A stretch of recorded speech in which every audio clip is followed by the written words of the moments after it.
Shalom Bapak Ibu yang terkasih di dalam nama Tuhan Yesus Kristus. Kita bersyukur hari ini kita boleh bersama-sama datang beribadah kepada Tuhan. Dan mengawali ibadah kita hari ini, mari bersama-sama kita bersatu hati di dalam doa. Mari kita berdoa. Tuhan Allah Bapa kami yang bertata di dalam kerajaan surga, terima kasih untuk kesempatan satu hari lagi di mana kami boleh bersama-sama dari tempat kami masing-masing untuk kami mengikuti ibadah. Tuhan, biarlah Engkau yang memberkati ibadah kami hari ini. Layakan kami untuk boleh datang menyembah Engkau, memuji dan membesarkan nama-Mu Tuhan. Di dalam nama Tuhan Yesus, kami siap menyembah-Mu. Haleluya, amin. Mari Bapak Ibu, kita buka hati kita. Saya yakin dan percaya bahwa setiap kita selalu haus, selalu rindu untuk datang kepada Tuhan, untuk menyembah Tuhan. Karena hanya Dialah satu-satunya Allah yang layak kita sembah.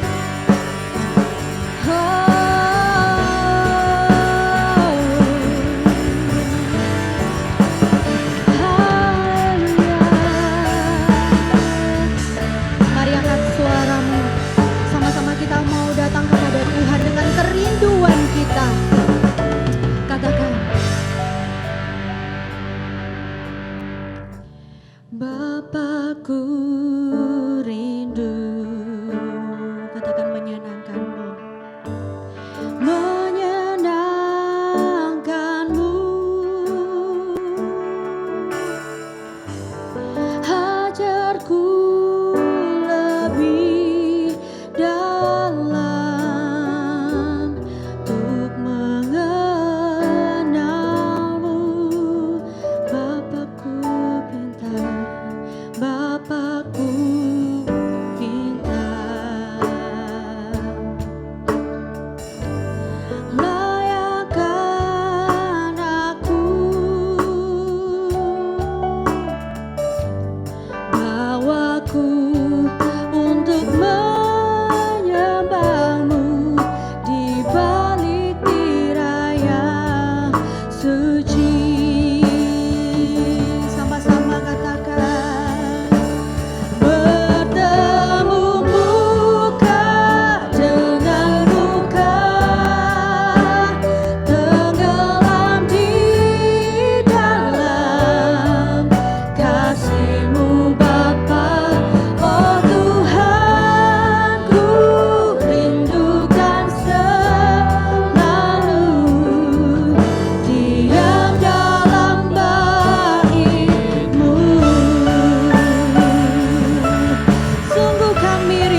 datang ke hadirat-Mu Tuhan. Bahkan kami boleh menikmati setiap kehadiran-Mu dalam hidup kami. Sungguh itu sebuah kesempatan yang indah. Saat kami boleh berhadapan muka dengan Engkau Tuhan. Sungguh kami rindu untuk selalu dekat dengan-Mu Tuhan. Terima kasih Tuhan. Haleluya Yesus.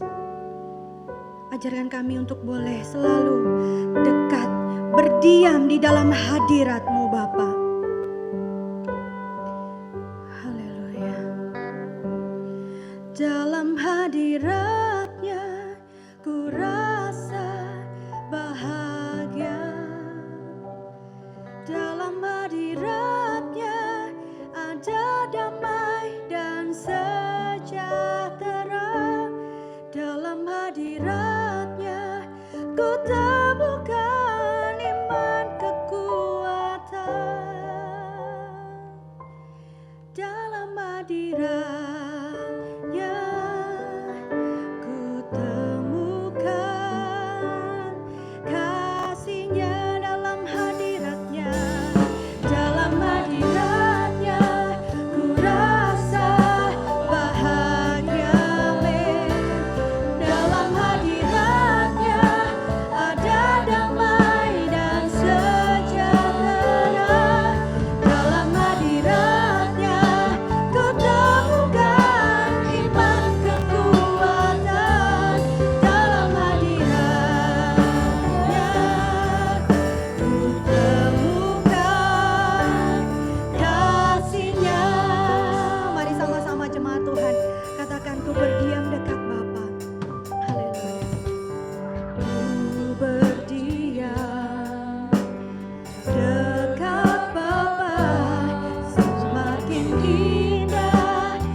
Tuhan, kami anak-anak Tuhan mau terus lagi bersorak-sorai bagi nama-Mu Tuhan. Di dalam nama Tuhan Yesus, mari yang siap memuji Tuhan sama-sama katakan amin. Berikan sorak-sorai kemuliaan untuk Tuhan. Haleluya. Mari kita bersama-sama memuji Tuhan. Sekalipun ada topan badai yang menerpa kita, tapi percaya kita punya Tuhan yang hebat. Amin. Mari bertepuk tangan bersama-sama katakan badai topan dunia, Tuhanlah perlindunganku. Amin. Kendati goncang semesta, Tuhanlah perlindunganku.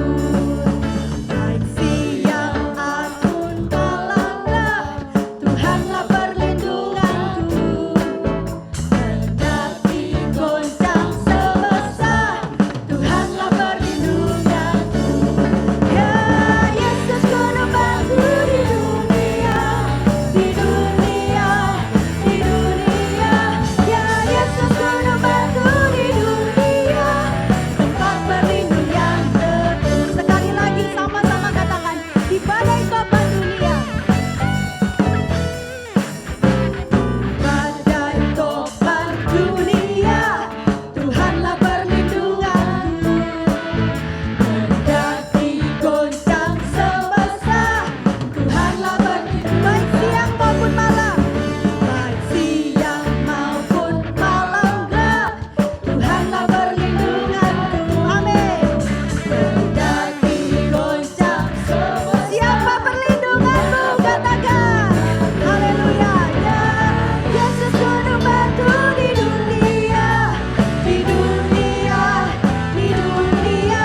Ya Yesus Guru batu di dunia, tempat berlindungnya. Mari lambaikan tanganmu katakan ya Yesus Guru batu di dunia, di dunia.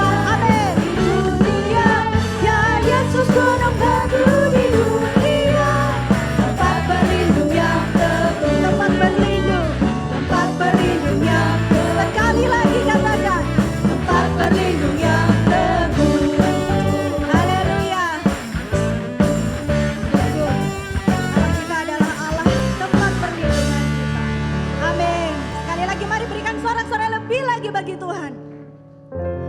Kita percaya bahwa kita punya Allah yang besar, yang akan menolong setiap kita. Mari sama-sama katakan Kau terbesar dan mulia, ajaib semua perbuatanmu. Kau terbesar dan mulia, biarlah semua memujimu.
bersorak-sorai bagi nama Tuhan.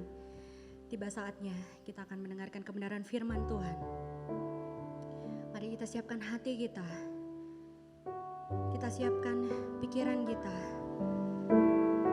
Untuk kita boleh dibentuk melalui kebenaran firman Tuhan. Biarlah Roh Kudus yang juga boleh menjamah setiap hati kita. Sehingga kita boleh mengerti apa yang menjadi kehendak Tuhan dalam hidup kita. Mari sama-sama kita mau katakan sebagai komitmen dan ikrar kita di hadapan Tuhan, bahwa kita tetap mau mencintai Tuhan, mengasihi Tuhan. Kita mau setia kepadanya, sekalipun apapun yang kita alami dalam hidup kita di masa-masa seperti sekarang ini. Biarlah itu jadi komitmen kita bersama-sama. Mari katakan, ku tetap cinta. Amin Tuhan. Ku tetap cinta walau badai datang menerpa. Walau badai datang menerpa, ku tetap cinta, ku tetap setia, ku tetap setia. Amin. Ku tetap setia, walau topan datang menerpa, ku tetap setia. Sungguh terlalu banyak yang Tuhan perbuat, terlalu banyak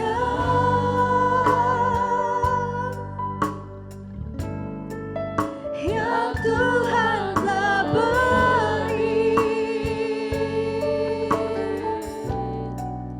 Takkan mungkin ku balas dari apa yang ku miliki. Kami persembahkan, ku persembahkan seluruh hidup kami Tuhan.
selama-lamanya.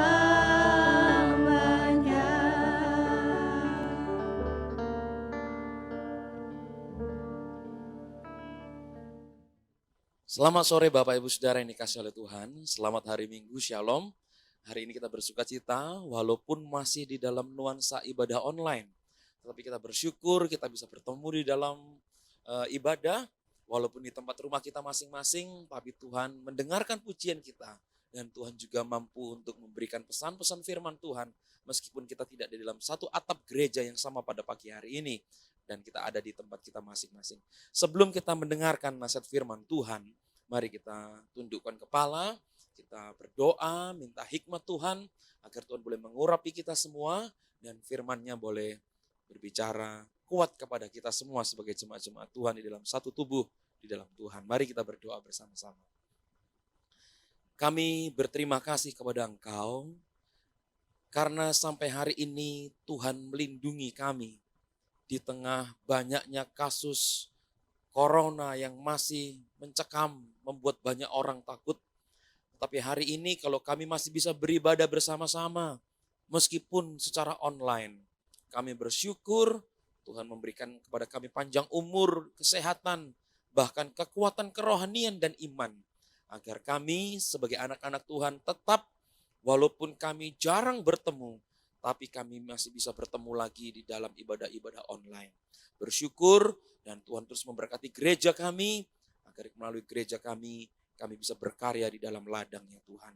Memberkati hamba-Mu yang akan menyampaikan firman-Mu, mengurapi dan berkati kami semua jemaat-jemaat Tuhan yang boleh mengikuti ibadah online ini dimanapun kami berada. Terpujilah nama-Mu Bapa, kami sambut firman Tuhan, pimpin dan berkati kami semua.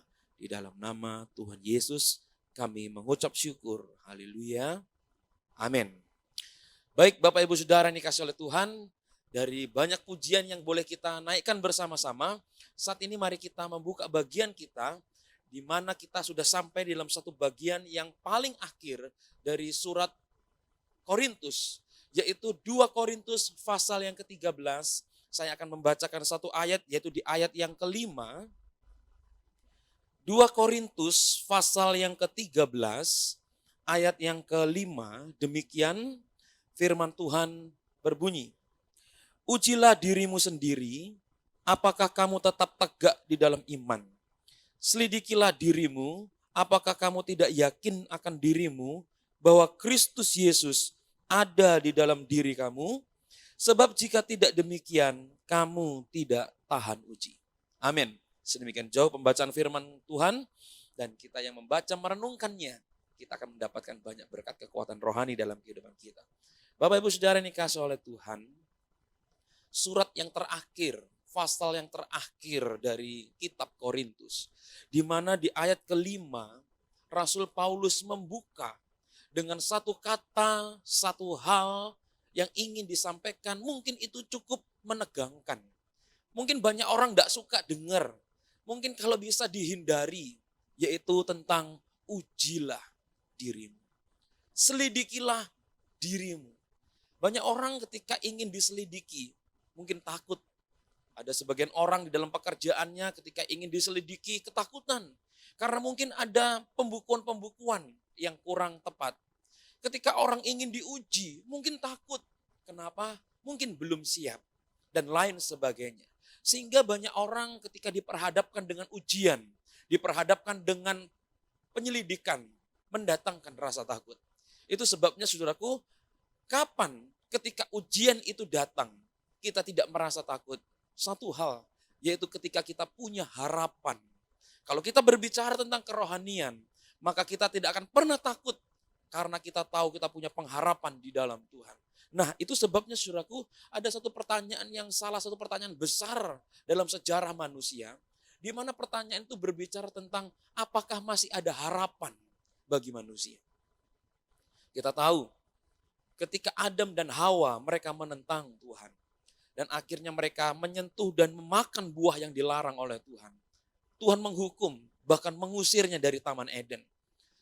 Mungkin hari itu, kalau kita hari ini kita sudah tahu kisah Alkitab, kita sudah tahu kisah penebusan Tuhan. Jikalau pada waktu itu, ketika manusia menantang Tuhan, manusia berjatuh dalam dosa dan Tuhan marah dan mengusir mereka. Mungkin ada satu pertanyaan pada waktu itu, masihkah ada harapan untuk Adam dan Hawa? Atau kita tahu kisah bagaimana Allah mengizinkan yang namanya banjir bandang. Dan Allah hanya memberikan keselamatan kepada Nuh sekeluarga.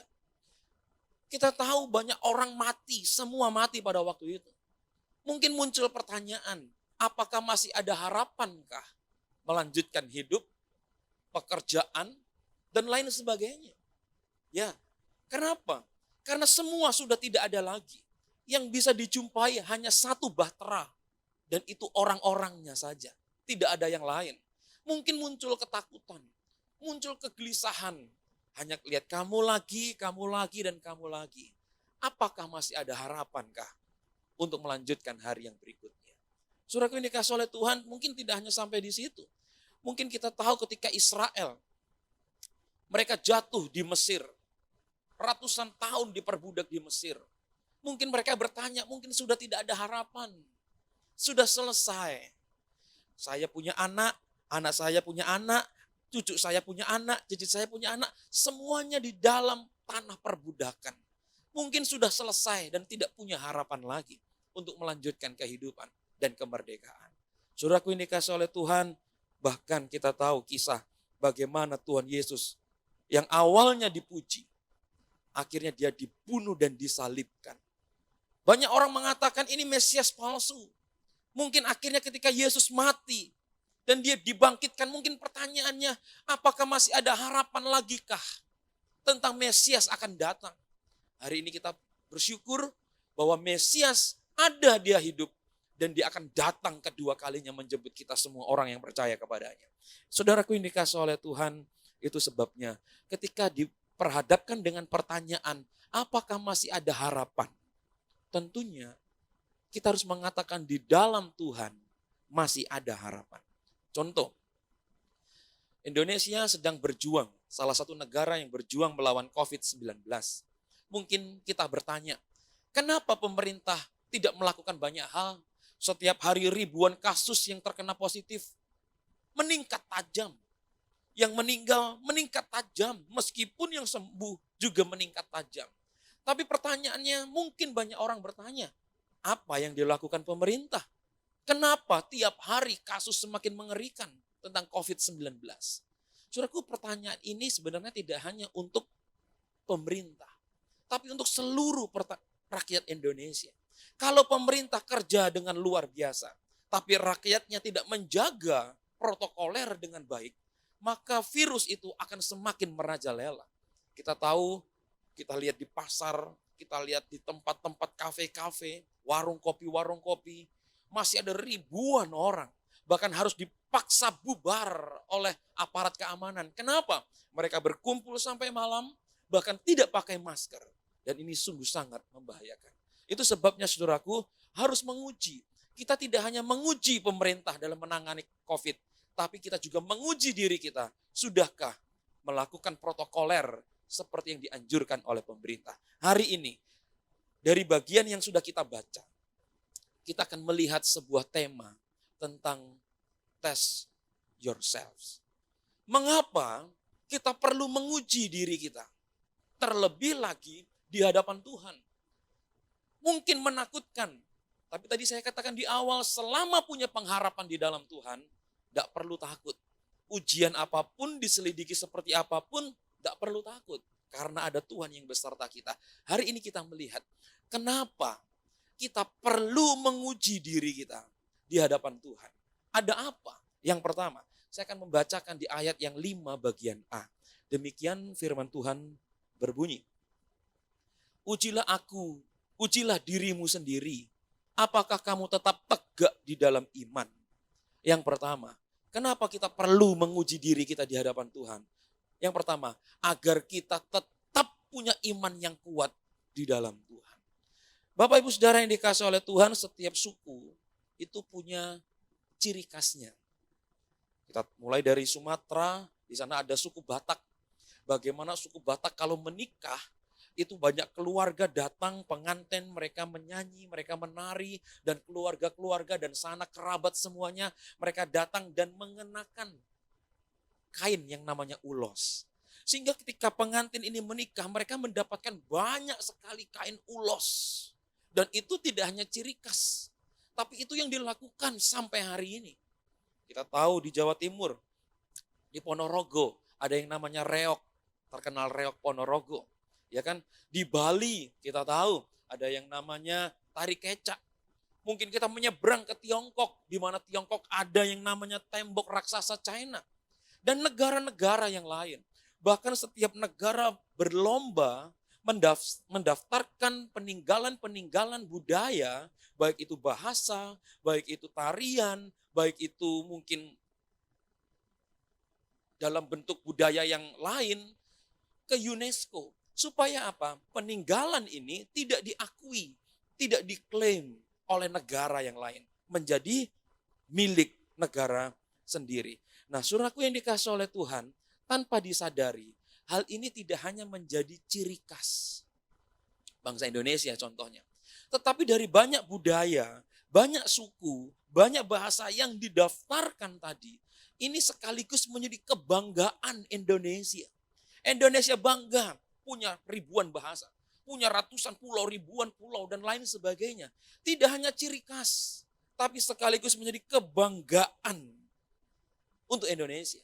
Kalau kita berbicara soal kerohanian kita, saudaraku yang dikasih oleh Tuhan, bagaimanakah kita punya ciri khas, dan ciri khas yang seperti apakah yang kita punya yang dapat kita banggakan sebagai orang Kristen? Ya, apa yang menjadi ciri khas kita orang Kristen? Apa yang menjadi kebanggaan kita sebagai orang Kristen? Saudaraku, apakah kalau sudah ke gereja maka ciri khas saya orang Kristen? Apakah Kristen hanya diukur dengan kalau datang ke gereja? Saudaraku, apakah kalau umpama kebanggaan kalau saya sudah punya gereja maka itu kebanggaan dan lain sebagainya? Saudaraku ini dikasih oleh Tuhan, itu sebabnya di dalam Efesus 2 ayat 8 sampai ayat 9, di sana dikatakan, sebab karena kasih karunia kamu diselamatkan oleh iman. Itu bukan hasil usahamu, tapi pemberian Allah. Itu bukan hasil pekerjaanmu, jangan ada orang yang memegahkan diri. Saudaraku, dikatakan kita diselamatkan oleh iman, bukan hasil usaha. Seharusnya ini menyadarkan kita, ini ciri khasku sebagai orang Kristen. Aku punya iman kepada Kristus Sang Juru Selamat. Tidak hanya aku punya iman yang menjadi ciri khas, tapi iman ini justru menjadi kebanggaan kita. Tidak ada agama lain yang mengatakan bahwa keselamatan hanya percaya kepada Yesus Kristus sebagai Juru Selamat. Bukankah banyak agama berlomba berbuat baik? Banyak agama berlomba melakukan amal? Saudaraku, kekristenan bukan tidak boleh beramal. Harus melakukan amal, harus berbuat baik. Tetapi karena kita tahu sudah belajar bersama, sudah diselamatkan terlebih dahulu. Saudaraku yang dikasih di dalam Tuhan, itu sebabnya di dalam ayat yang kelima A, Rasul Paulus menegaskan dengan kuat sekali kepada jemaat yang di Korintus, mungkin juga untuk kita semua hari ini, yaitu bahwa apa? Ujilah dirimu sendiri. Apakah kamu tetap tegakkah di dalam imanmu kepada Kristus? Rasul Paulus membuka dan menekankan satu hal, yaitu apa? Ujilah dirimu sendiri. Saudaraku, Rasul Paulus mengatakan bukan untuk kita menguji orang lain.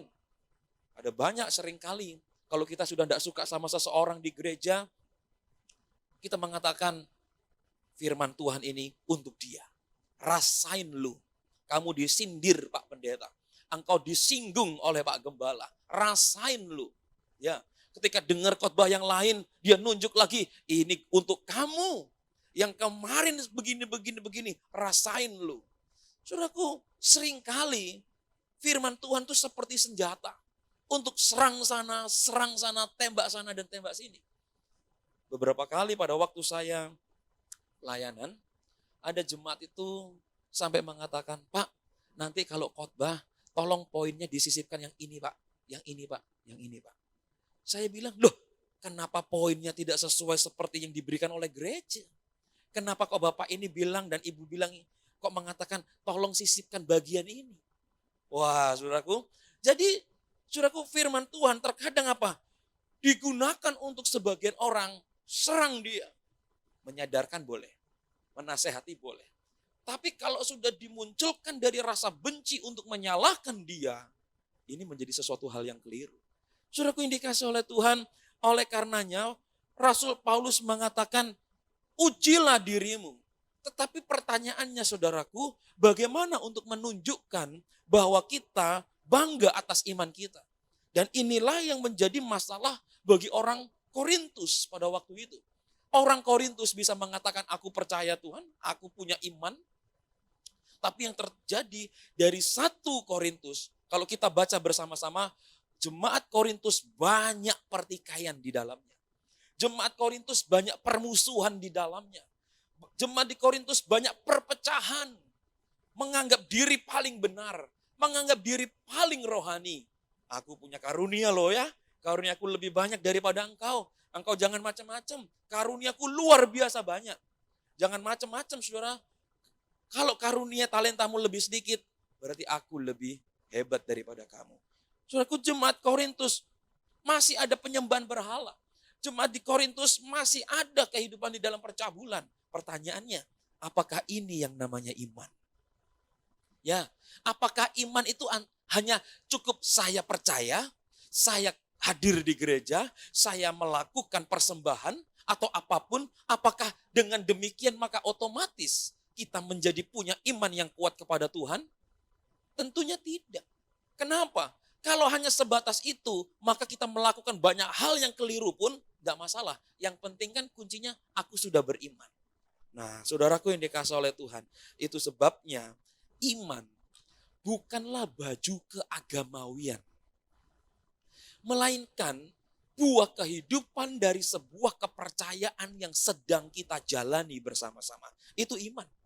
Kalau kita percaya bahwa toko A memiliki makanan yang enak, kita tidak hanya kembali lagi sebagai pelanggan di toko A. Tapi kita menjadi seorang agen dari toko A secara tidak langsung. Saya cerita ke teman saya, ajak orang lain, kalau mau makan, makan jangan di toko yang lain, makannya di toko A. Kenapa? Karena tanpa kita sadari kita menunjukkan hasil buah dari apa yang kita percayai. Misalnya tadi toko A, soal dia jual makanan. Begitu juga seharusnya kita dengan Kristus. Ketika kita percaya bahwa Kristus adalah Tuhan kita, maka seharusnya juga ada buah kehidupan yang bisa dirasakan. Jangan sampai kita percaya kepada Kristus, tapi apa yang terjadi? Bertikai. Percaya kepada Kristus, memusuhi orang. Percaya kepada Kristus, membuat cerita yang tidak benar. Apakah ini yang disebut iman? Apakah ini yang disebut iman yang bisa menghidupkan dan memberkati orang lain? Tidak bisa. Selama tidak suka orang lain, selama benci orang lain, selama ingin membenarkan diri kita yang paling benar dan rohani daripada orang lain. Apa yang terjadi? Kita hanya jatuh dalam satu posisi yang sombong rohani. Sombong rohani itu aku yang paling baik, orang lain tidak. Aku yang nomor 1. Saudaraku yang dikasihi di dalam Tuhan. Ini yang menjadi hal yang menakutkan. Ya, kenapa Paulus mengatakan ujilah diri kita masing-masing. Apakah benar kita memiliki iman yang tepat, yang benar, yang kuat kepada Kristus. Saudaraku yang dikasihi oleh Tuhan, itu sebabnya kalau kita punya iman tapi masih penuh dengan caci maki. Kita punya iman, kita penuh dengan iri, dengki, bahkan dendam, kepahitan dengan orang. Maka apa yang terjadi? Jangan pernah mengatakan saya sudah beriman kepada Tuhan. Saudaraku yang dikasihi oleh Tuhan, lalu bagaimanakah untuk menunjukkan bahwa kita punya buah-buah dari iman kepercayaan kita kepada Kristus? Satu hal, Kolose 3 ayat 14. Di sana dikatakan, dan di atas semuanya itu kenakanlah kasih sebagai pengikat yang mempersatukan dan yang menyempurnakan. Rasul Paulus mengatakan kalau engkau punya iman, maka tunjukkan dengan apa? Tunjukkan dengan kasih. Bukan dengan pertikaian, bukan dengan perpecahan, bukan dengan permusuhan, bukan tidak suka dibalas dengan tidak suka. Itu bukan iman. Semakin kita beriman, maka apa yang terjadi? Rasul Paulus menegaskan, semakin beriman, maka semakin harus hidup di dalam kasih. Kenapa demikian? Karena kasih dikatakan di dalam Kolose 3:14, kasih itu mengikat. Kasih itu mempersatukan. Dan kasih itu menyempurnakan. Satu tubuh di dalam Tuhan. Itu sebabnya, kalau sesama anggota gereja, sesama saudara seiman, masih saling benci. Jangan pernah mengatakan sudah beriman. Karena kalau orang mengatakan percaya kepada Kristus, maka dia harus tahu Kristus adalah kasih. Kalau hidup tidak di dalam kasih, maka jangan pernah mengatakan aku sudah beriman kepada Tuhan. Itu sebabnya Tuhan mengatakan apa? Ampunilah. Doakanlah orang yang tidak menyukai kamu. Berdoalah bagi mereka. Dan Tuhan mengatakan pembalasan itu adalah hak. Saudaraku yang dikasihi oleh Tuhan, banyak orang menjadi kriminal agama asal sudah rajin ke gereja. Ada banyak orang yang mempermalukan Tuhan hanya mungkin karena wajahnya ada di gereja. Tapi sekali lagi, kasih itulah yang menjadi dasar bagaimana kita punya iman kepada Tuhan. Saudaraku yang dikasihi oleh Tuhan, gereja bisa kuat. Kenapa? Karena saling mengasihi. Saudara seiman bisa kuat. Kenapa? Karena saling mengasihi. Para jemaat Tuhan bisa kuat. Kenapa? Mengasihi. Para pelayan Tuhan, pemain musik, singer, WL, penerima tamu, dan lain sebagainya, kapan bisa kuat? Ketika saling mengasihi. Ketika kasih tidak ada, maka kehidupan gerejawi sama seperti jemaat Korintus. Yaitu apa? Menyalahkan. Cari kesalahan orang. Cari kelemahan orang. Untuk tujuan dengan apa? Aku lebih hebat daripada kamu. Saudaraku yang dikasihi oleh Tuhan. Itu sebabnya dengan menguji iman kita, kita akan tahu bahwa kita benar-benar punya iman yang kuat, benar tepat kepada Tuhan, yaitu Tuhan Yesus Kristus. Perlu menguji, uji. Dan uji yang paling gampang adalah apa? Sudahkah kita punya kasih untuk semua orang dan juga kepada Tuhan? Uji diri kita, apakah Tuhan itu ada? Kalau Tuhan itu ada, maka tidak bisa tidak.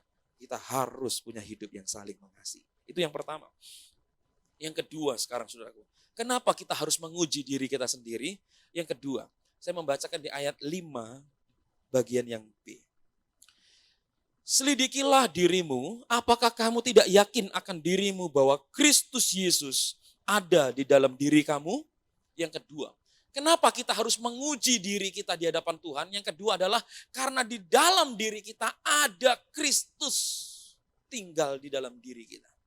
Saudaraku yang dikasihi oleh Tuhan, saat-saat ini ada musim sepeda. Tidak hanya di Indonesia, di seluruh dunia mungkin sudah rindu, kepingin sepedaan.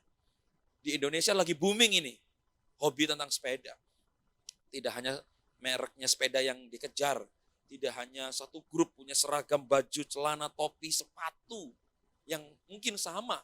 Kalau bisa, pabriknya di mana pabriknya pun dibeli, saudaraku yang dikasihi oleh Tuhan. Kenapa? Karena sudah begitu mencintai sepeda ini. Ya kan? Saya punya rekan, dia suka mengumpulkan Tupperware. Ya.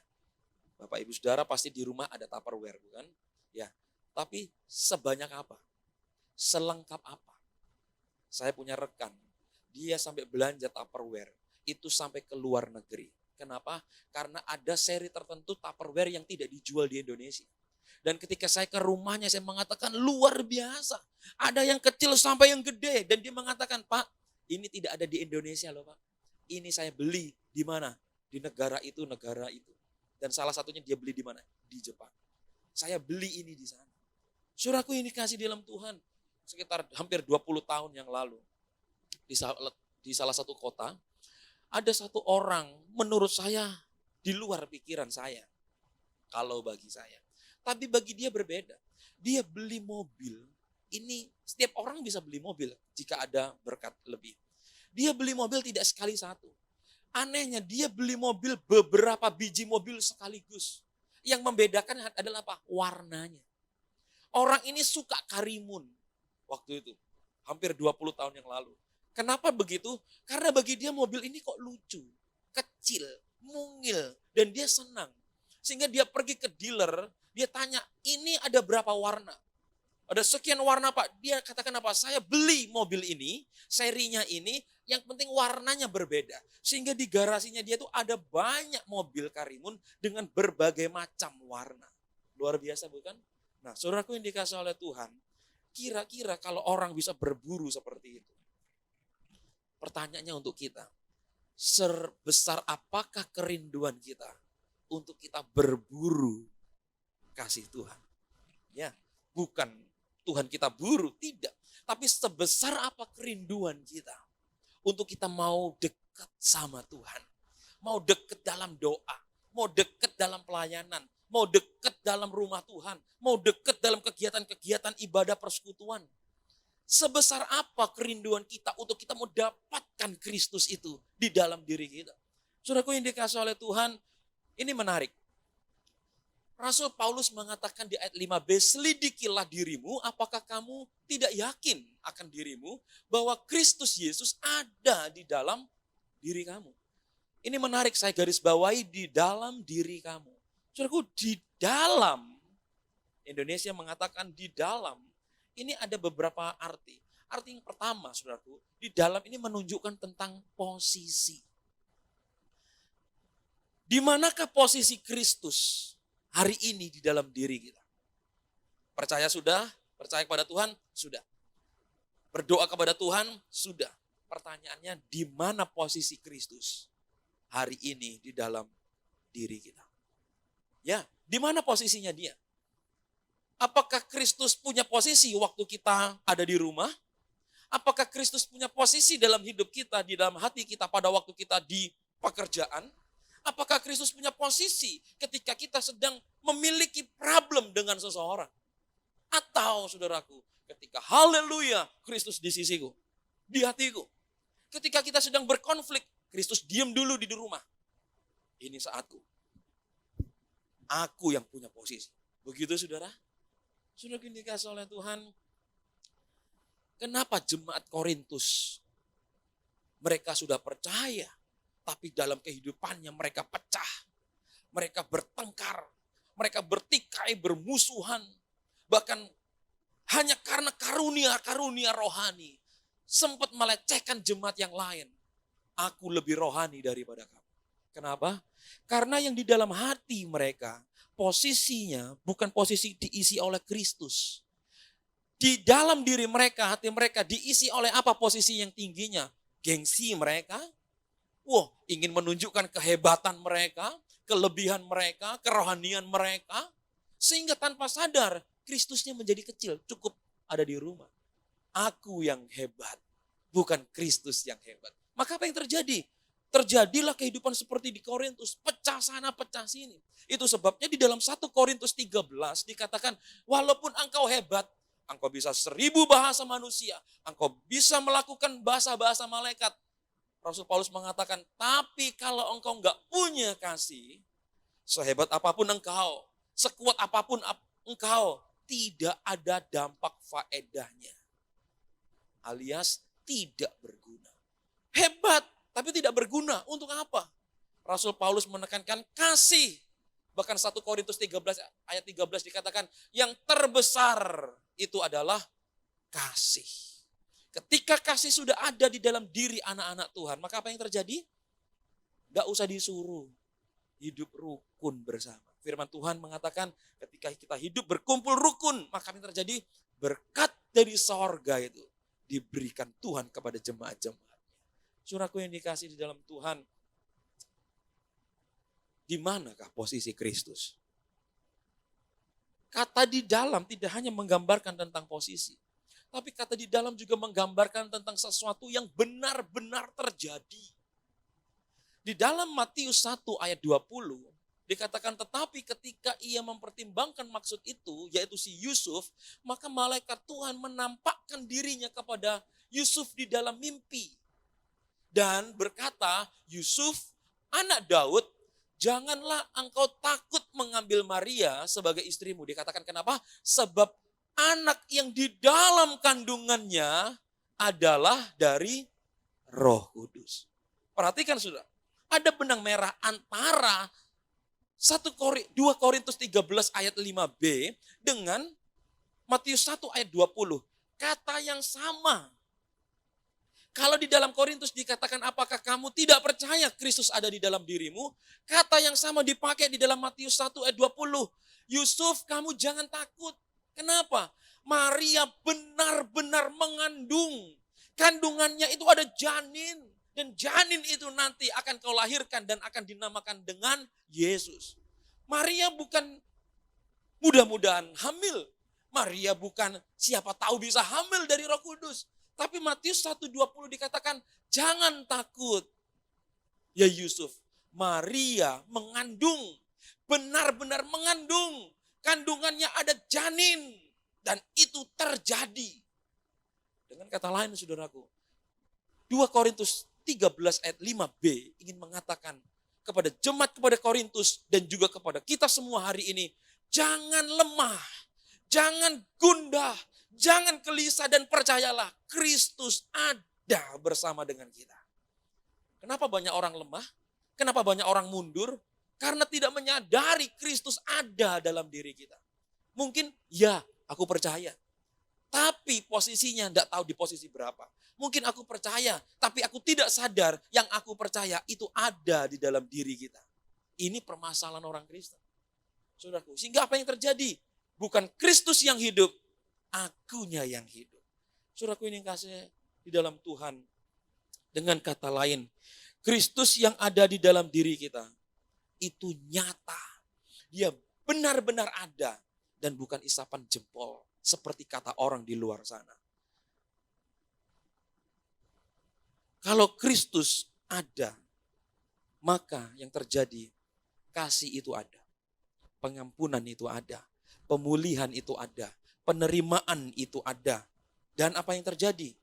Wah, Kristus kalau tinggal dalam diri kita, hidup kita ini memuliakan Tuhan. Dituliskan di dalam Galatia 2 ayat 20. Galatia 2 ayat 20 saya membacakan, namun aku hidup, tetapi bukan lagi aku sendiri yang hidup, melainkan Kristus yang hidup di dalam aku. Dan hidup yang kuhidupi sekarang di dalam daging adalah hidup oleh iman dalam anak Allah yang mengasihi aku dan menyerahkan dirinya untuk aku. Rasul Paulus mengatakan hidupku bukan aku lagi, tapi hidupku adalah untuk Kristus. Kristus ada di dalam diriku. Saudaraku, kalau Kristus ada, maka kita akan mengeluarkan buah-buah seperti Kristus. Bukan tidak boleh marah, tapi marah yang dikuduskan. Marah kalau ada yang tidak benar, boleh marah. Ya kan? Tapi marah yang dalam kategori dikuduskan oleh Tuhan. Kalau keliru ditegur, harus ditegur. Tuhan saja marah. Marahnya tidak main-main. Dia bongkar dagangan orang. Banyak orang tuh marah bongkar dagangan sendiri tidak apa-apa. Tidak berani bongkar dagangan orang. Tapi Tuhan marah, dia bongkar dagangannya orang. Ini luar biasa. Tapi Tuhan pun dalam kategori marah yang dikuduskan. Kenapa? Karena Tuhan menjaga kategori arti rumah Tuhan yang sesungguhnya. Dan mengusir mereka yang berdagang mencari keuntungan di dalam rumah Tuhan yang menjadi sumber kejahatan. Saudaraku yang dikasih di dalam Tuhan, itu sebabnya ketika Kristus ada dalam diri kita, dikatakan apa? Maka Kristuslah hidup kita. Kalau Kristus ada di dalam diri saya, Kristus ada di dalam diri Bapak Ibu Saudara, maka Kristus yang sama pula yang tinggal dalam diri Bapak Ibu Saudara, tinggal dalam diri anak-anakmu, tinggal di dalam diri cucu-cucumu. Bagaimana kalau belum? Tugas kita sama sekarang. Tugas kita sama-sama tekankan kepada mereka, ajarkan kepada mereka. Kristus ada dalam diri kita. Itu sebabnya kalau ada yang bolos kebaktian kasih tahu, jangan ke gereja dulu. Kalau ada yang ingin mulai lemah, tarik lagi ke gereja. Tarik lagi di dalam Tuhan, dalam persekutuan. Agar apa? Dia kuat kembali. Jangan rasain lu, biarin jauh dari gereja, jauh dari persekutuan. Enggak perlu lu, buat apa? Pergi aja. Enggak bisa. Semakin punya kasih, Kristus ada dalam diri kita. Dan kita akan mengasihi orang. Saudaraku yang dikasih di dalam Tuhan, inilah yang berat jadi murid Kristus. Yaitu apa? Menguji diri kita sendiri. Tapi ketika kita sudah menguji diri kita sendiri, percayalah, ketika kita punya harapan di dalam Tuhan, indah hasilnya. Dikatakan Filipi 1:21, Rasul Paulus mengatakan, karena bagiku hidup adalah Kristus, mati adalah keuntungan. Kapan kita akan mendapatkan bahwa hidup kita adalah untuk Kristus? Sudah? Pak, hari ini orang masih butuh makan, butuh pekerjaan. Saya mengatakan silakan, harus kerja, harus berkarya. Tetapi saudaraku ini kasih oleh Tuhan, jangan pernah lupa di dalam pekerjaan ada Kristus di situ. Jangan justru ketika di pekerjaan kita lupakan Kristus. Aku yang hebat. Saudaraku ini kasih oleh Tuhan, Filipi 3 ayat 7. Tetapi apa yang dahulu merupakan keuntungan bagiku, sekarang kuanggap rugi karena Kristus. Rasul Paulus tiba dalam satu tahap titik di mana dia mengatakan ketika Kristus di dalamku, maka semuanya kuanggap rugi. Kenapa? Kristus lebih besar dari semua hal yang pernah ada dalam diri Rasul Paulus. Begitu juga kita hari ini. Mari kita merasakan ketika Kristus sudah ada dalam diri kita. Mari kita sadari sama-sama. Kenapa kita tidak boleh khawatir, kata Tuhan. Tidak boleh takut. Kenapa? Karena firman Tuhan mengatakan, aku besertamu. Itu yang membuat punya harapan. Dan aku tidak akan pantang mundur. Kita sama-sama maju di dalam Tuhan. Saudaraku, hidup di dalam Kristus adalah sebuah kehidupan yang paling berharga. Ya, bukan berharga karena materi. Tidak salah punya materi. Bukan karena keluarga besar. Tidak salah punya keluarga besar. Tapi satu hal, kalau mau hidup yang paling berbahagia, yang tidak pernah mengecewakan, adalah ketika kita hidup di dalam Kristus. Kita punya Kristus, dia memerintah, punya posisi dalam diri kita. Itulah hidup yang paling berbahagia. Saudaraku ini kasih oleh Tuhan, dapat apa kita menguji diri kita di hadapan Tuhan? Paling tidak ada dua yang kita bisa pelajari. Yang satu, agar iman kita tetap kuat di dalam Kristus. Uji, jangan hanya uji dia Pak, uji dia. Aku tidak suka sama dia, uji dia saja. Jangan uji saya. Firman Tuhan mengatakan ujilah diri kita masing-masing. Kenapa? Agar kita tahu kita punya iman yang kuat di dalam Tuhan. Bagaimana kalau belum? Mari kita berubah. Mari kita semangat terus di dalam Tuhan. Agar kita betul-betul, yes, aku ikut Tuhan. Dan imanku bukan iman yang kaleng-kaleng. Bukan iman yang palsu-palsu. Tapi iman yang kokoh di dalam Tuhan. Yang kedua, kenapa kita harus menguji diri kita di dalam Tuhan? Yang kedua, karena ada Kristus di dalam diri kita. Kalau ada ujian bukan karena kita yang mampu menghadapi ujian. Tapi karena Kristus yang memampukan kita. Kristus yang tinggal dalam diri kita membuat kita lebih hebat daripada usaha kita sendiri. Dan Kristus itulah yang akhirnya membuat diri kita, ya, aku harus mengasihi. Ya, aku harus berbuah untuk Tuhan. Paling tidak, aku dan keluarga harus sama-sama kuat di dalam Tuhan. Saudaraku yang dikasih oleh Tuhan, firman Tuhan berbicara kepada kita hari ini. Ujilah, selidikilah. Ada satu lagu, selidiki aku, lihat hatiku. Saudaraku, jangan pernah takut. Katakan, Tuhan ujilah aku, selidikilah aku. Maka engkau akan tahu bahwa aku mengasihi engkau. Amin saudara. Mari kita sama-sama maju di dalam Tuhan. Mengasihi Tuhan sama-sama. Dan kita merasakan berkat-berkat Tuhan yang limpah ruah dalam kehidupan kita bersama-sama. Kiranya firman Tuhan ini boleh memberkati kita semua. Dan mari kita tutup di dalam doa. Terima kasih Bapa. Kami mengucap syukur Engkau baik. Engkau memberkati kami dengan iman yang kuat. Sehingga kami tidak undur. Kita tidak putus di tengah jalan walaupun menghadapi penderitaan dan persoalan hidup. Tapi semakin kami menyadari bahwa Kristus tinggal dalam diri kami, maka kami menyadari kami punya kekuatan yang besar. Dan itu adalah kekuatan Tuhan yang akan memampukan kami mengasihi Tuhan, mengasihi sesama, dan kehidupan kami menjadi buah dimanapun kami boleh berada untuk boleh memuliakan nama Tuhan. Memberkati gerejamu Tuhan, GBI Graha Family, agar gereja ini semakin maju, diberkati Tuhan, memberkati jemaat pengurus semua yang ada di dalam gereja, supaya melalui para pelayan-pelayan Tuhan pengurusmu ini Bapak, pekerjaan Tuhan semakin kuat, Dan Tuhan percayakan dengan domba-domba yang boleh digembalakan. Bapak Gembala dengan Ibu Gembala memberkati dalam menggembalakan gereja bersama jemaat Tuhan. Bukan hal yang mudah, tapi Kristus ada bersama mereka. Dan Engkau Tuhan akan memampukan Bapak dan Ibu Gembala menjadi berkat untuk memimpin domba-domba Tuhan yang ada di gereja ini. Terima kasih Bapak, kami serahkan firman Tuhan ini, sempurnakanlah dan terpujilah namamu. Di dalam nama Tuhan Yesus Kristus kami berdoa. Mari yang percaya berkata, amin. Selamat hari Minggu, shalom, Tuhan memberkati kita semua. Amin. Puji Tuhan. Bapak Ibu saudara-saudara yang terkasih di dalam Tuhan, mari kita akan mempersiapkan diri kita untuk masuk di dalam perjamuan kudus. Mari kita semua akan bersama-sama menaikkan pujian saat kurenungkan kasih setiamu.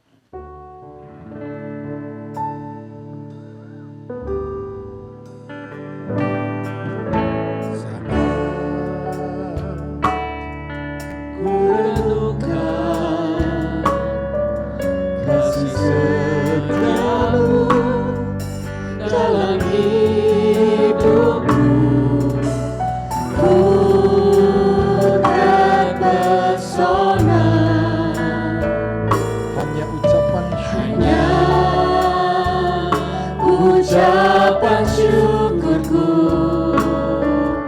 yang mengalir dalam hidupku.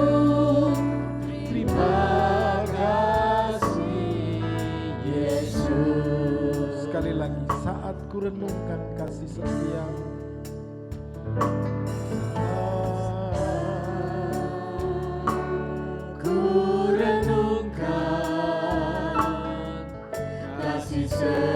Setiamu dalam hidupku, ku terpesona. Haleluya, terima kasih. Hanya ucapan syukurku yang mengalir dalam hidupku. Terima kasih Yesus, karena salibmu, karena salibmu, Kau selamatkan hidupku. Karena salibmu, Kau berkatiku, dan Kau pulihkanku. Karena salibmu,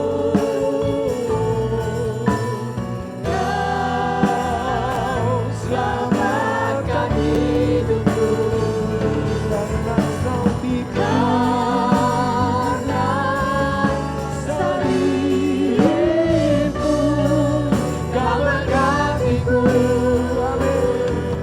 dan Kau pulihkanku.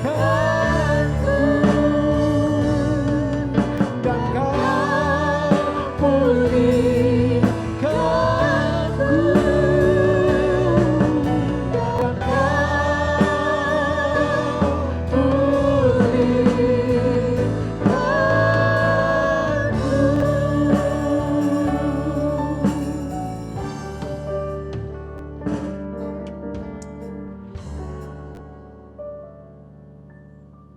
ajar kami untuk menguji setiap kehidupan kami. Seberapa jauh kami seringkali melupakan Tuhan yang mengasihi kami. Dan hari ini lagi Tuhan mengingatkan kami bahwa Engkau Allah yang tetap menyertai. Engkau Allah yang tidak pernah meninggalkan kami. Dan melalui firman yang sudah kami dengar, melalui persekutuan dengan firman-Mu, dan saat ini kami akan bersekutu dengan tubuh dan darah Tuhan. yang mengingatkan kami kembali bahwa kasih-Mu yang begitu besar, anugerah-Mu yang luar biasa atas hidup kami. Engkau datang untuk mati bagi kami, sehingga kami yang mati boleh dihidupkan, menerima anugerah kehidupan kekal dalam kehidupan kami. Penyertaan dan jaminan keselamatan menjadi milik kami untuk selama-lamanya. Dan kami syukuri untuk memperingati pengorbanan Tuhan, kasih Tuhan yang sudah Tuhan berikan atas hidup kami melalui perjamuan kudus pada hari ini. Dan biar setiap kami boleh disadarkan kembali bahwa kami adalah milik Tuhan, kami umat Tuhan, kami anak-anak yang dicintai oleh Tuhan. Tidak pernah dibiarkan sendiri, tapi Allah yang Immanuel itu, Allah yang tetap menyertai kami. Persiapkan hati kami, kuduskan hidup kami, untuk kami boleh menerima perjamuan pada hari ini. Kami terima perjamuan kudus di dalam nama Tuhan kami Yesus Kristus. Haleluya. Amin. Mari kita akan menerima perjamuan kudus. Kita naikkan pujian ini saat kurenungkan kasih setia.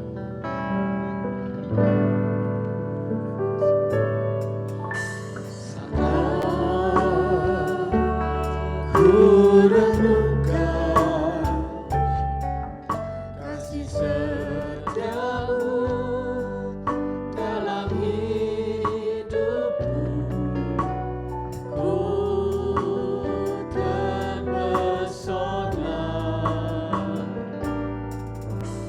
hanya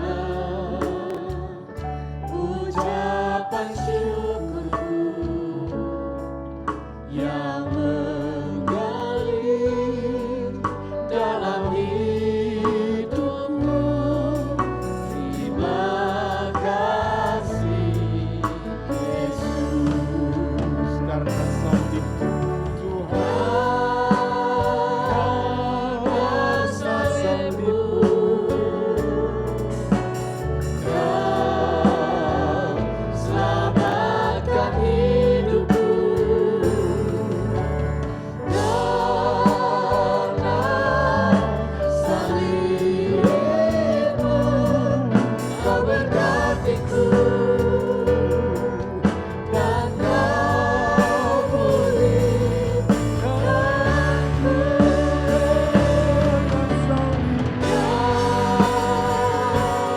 Karena salibmu Mari saya undang Bapak Ibu bangkit berdiri bersama-sama. Haleluya. Kau selamatkan hidupku. Karena salibmu Kau berkatiku dan Kau pulihkanku. Sekali lagi. Karena salibmu Kau selamatkan hidupku. Karena salibmu Kau berkatiku dan Kau pulihkanku. Dan Kau Haleluya, terima kasih. Terima kasih Tuhan, terima kasih. Bapa di dalam sorga, Engkau melihat setiap kami. Di tangan kami ada roti dan anggur yang melambangkan tubuh dan darah Tuhan.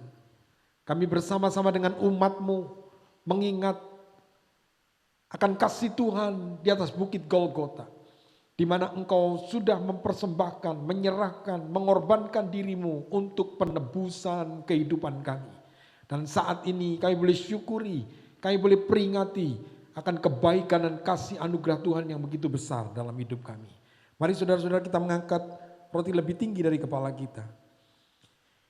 Demikian firman Tuhan, Sebab apa yang telah kuteruskan kepadamu telah aku terima dari Tuhan, yaitu bahwa Tuhan Yesus pada malam waktu ia diserahkan mengambil roti, dan sesudah itu ia memecah-mecahkannya. Ia mengucap syukur atasnya, ia memecah-mecahkannya dan berkata, inilah tubuhku yang diserahkan bagi kamu, perbuatlah ini menjadi peringatan akan aku.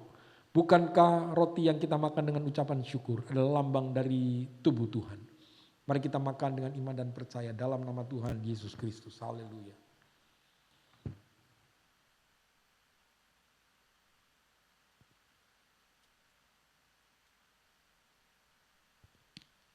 Mari kita angkat cawan anggur lebih tinggi dari kepala kita. Demikian juga ia mengambil cawan sesudah makan lalu berkata, cawan ini adalah perjanjian yang dimeteraikan oleh darahku. Perbuatlah ini setiap kali kamu meminumnya menjadi peringatan akan aku. Bukankah anggur yang kita minum adalah lambang dari darah Tuhan? Mari kita minum dengan ucapan syukur, dengan iman percaya di dalam nama Tuhan Yesus Kristus.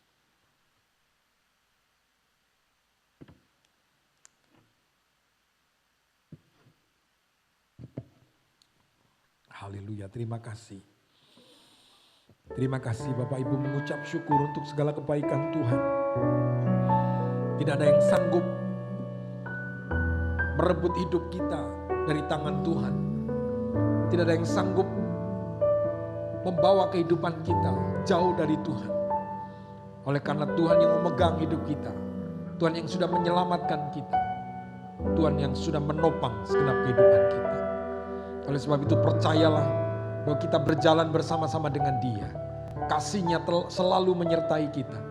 Dan apapun yang terjadi, tidak ada yang bisa selain daripada kedaulatan Tuhan yang menopang segenap kehidupan kita. Jalani kehidupan kita dengan ucapan syukur. Karena kasih yang begitu luar biasa itulah yang menopang kita, membimbing kita, menuntun kita. Terima kasih untuk kebaikan-Mu, terima kasih untuk kasih-Mu, terima kasih untuk pengorbanan Tuhan. Sehingga sampai hari ini kami boleh terus menerima limpahan curahan kasih Tuhan yang begitu besar. Terima kasih untuk firman-Mu, terima kasih untuk perjamuan yang kami nikmati. Terima kasih untuk persekutuan, waktu sehingga kami boleh beribadah bersama-sama pada hari ini. Kami mengucap syukur, kami berterima kasih di dalam nama Tuhan kami Yesus Kristus. Haleluya. Amin. Mari kita menyatakan pengakuan iman rasuli. Apa yang kau percayai tentang Allah Bapa? Aku percaya kepada Allah Bapa yang Maha Kuasa, Khalik langit dan bumi. Apa yang kau percaya tentang Yesus Kristus Anak Allah? Aku percaya kepada Yesus Kristus Anak Allah Tuhan kita, yang dikandung daripada Roh Kudus, lahir dari anak darah Maria, yang menderita sengsara di bawah pemerintahan Pontius Pilatus, disalibkan, mati dan dikuburkan, turun ke dalam kerajaan maut. Pada hari yang ketiga bangkit pula dari antara orang mati, naik ke surga, duduk di sebelah kanan Allah Bapa yang Maha Kuasa. Dan dari sana Ia akan datang untuk menghakimi orang yang hidup dan yang mati. Apa yang kau percaya tentang Roh Kudus? Aku percaya kepada Roh Kudus, gereja yang kudus dan am, persekutuan orang kudus, pengampunan dosa, kebangkitan tubuh, dan hidup yang kekal. Amin.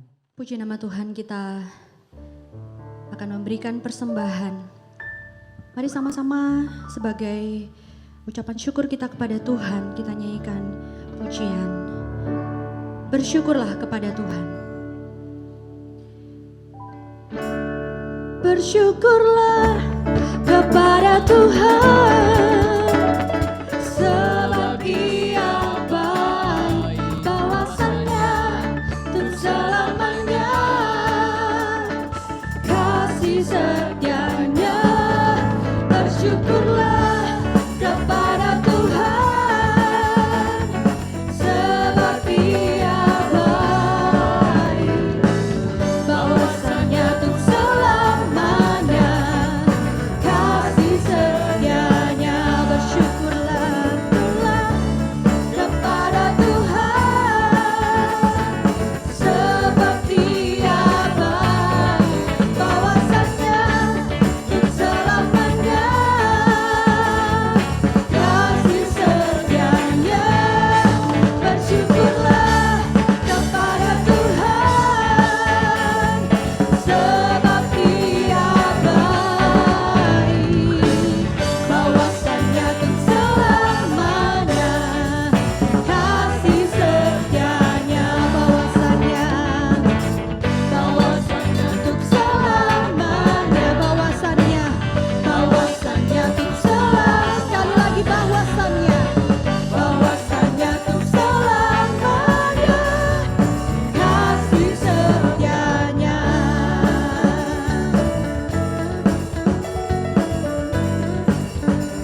yakin dan percaya hari ini melalui ibadah kita diberkati melalui kebenaran firman Tuhan, melalui puji-pujian, penyembahan yang kita sudah naikkan ke hadapan Tuhan.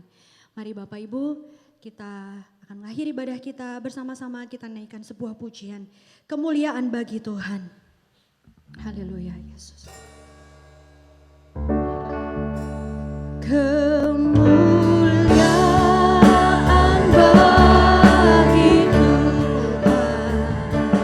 di tempat maha tinggi.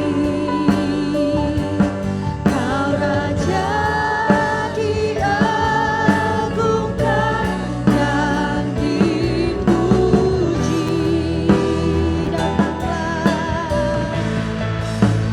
Datanglah kerajaanmu, jadilah kehendakmu, seluruh bumi penuh kemuliaan-Mu. Mari angkat kedua tangan, katakan kemuliaan bagi Tuhan. Kemuliaan bagi Tuhan di tempat maha tinggi. Kau Raja diagungkan dan dipuji.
Haleluya, terima kasih.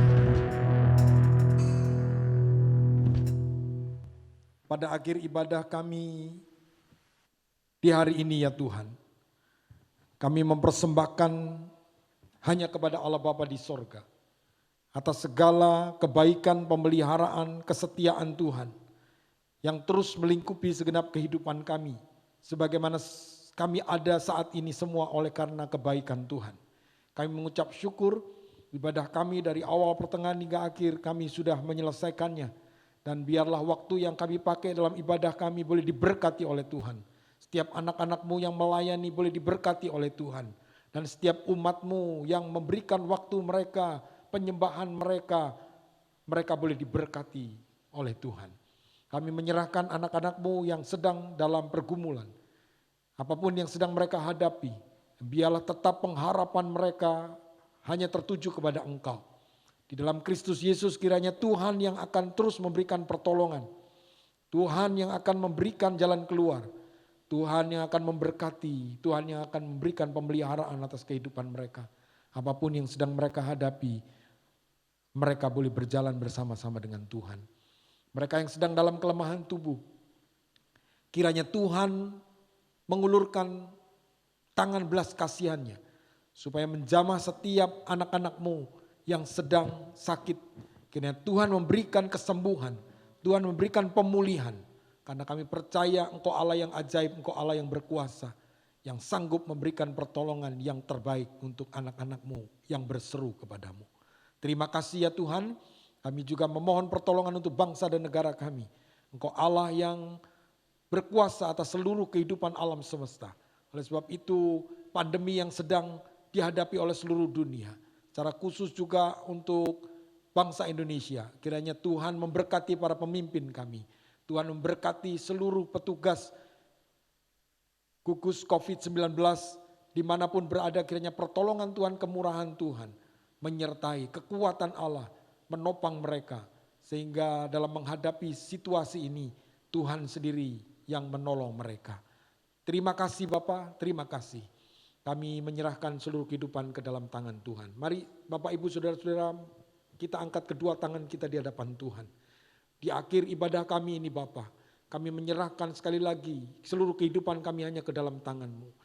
Iman kami hanya tertuju kepada Engkau. Pengharapan kami hanya tertuju kepada Engkau. Biarlah Engkau pegang tangan kami, Engkau tuntun kami. Apapun yang kami kerjakan, anak-anak-Mu lakukan, biarlah boleh mendatangkan kemuliaan bagi nama Tuhan. Kau jadikan berhasil sehingga kami boleh melihat tangan kasih pemeliharaan-Mu tetap menyertai kami. Terima kasih Bapak, terima kasih. Saudara-saudaraku yang terkasih di dalam Tuhan, terimalah berkat rahmat dan anugerah dari Allah Bapa. Cinta kasih anaknya yang tunggal Tuhan Yesus Kristus. Berkat penghiburan penyertaan daripada Roh Kudus akan menyertai kita mulai hari ini sampai selama-lamanya. Dalam nama Tuhan Yesus hamba mohonkan doa berkat ini. Haleluya. Amin. Puji Tuhan. Selamat hari Minggu. Tuhan memberkati. It's